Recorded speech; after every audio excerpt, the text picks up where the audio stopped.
Medical Monday this morning. Your liver may not be the first organ that you think of when you're thinking about organs, I guess, if you were to do that, right? Right. But it's certainly an important one. That's right. Well, Dr. Jay Anderson from Navicent Health is here to talk all about it, giving us a little bit of a few tips that you can use this morning.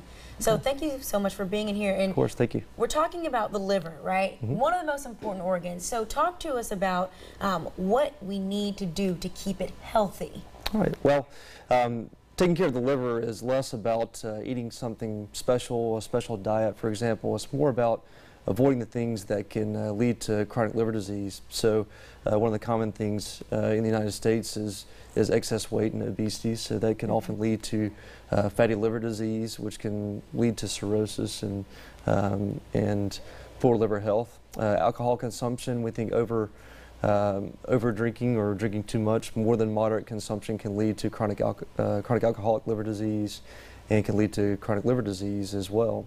And so avoiding these things can improve your liver health.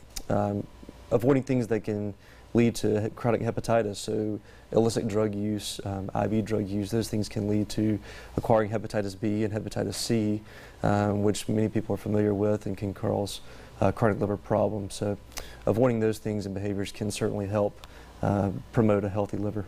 And I wouldn't say that, I don't know, I don't want to offend the livers everywhere, but I wouldn't say it's the most, I guess, well thought of organ in a sense of it does a lot of things, but I'm not sure if people know exactly what it does. You know, your stomach, your esophagus, people hear about kidneys all the time, but so what does your liver do that really helps your body?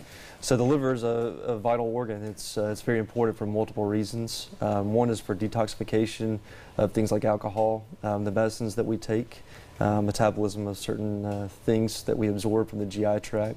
Everything that we eat and absorb, it goes to the liver first and is processed before it's distributed to the rest of the body. So those are some of the things that it does. Other things are making special proteins for blood clotting to prevent bleeding or to stop bleeding. And so those are some of the main functions.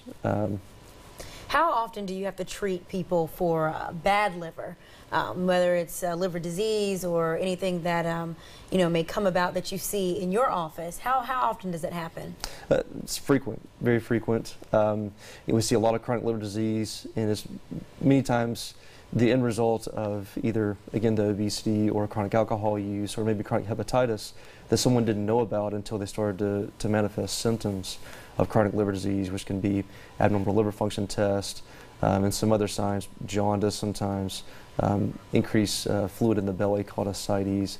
These kind of symptoms can tip you off that maybe you have some chronic liver disease that's been there for a while and needs to be addressed. Interesting. Well, thank you, Dr. Anderson, for being here this morning. I know it's early morning, but it's good to get information out about the liver. Not the first thing you think of when you think of organs. So thanks so much. Of course, thanks so much for having me. All this information will be on our website after the show. It's going to be on 41NBC.com.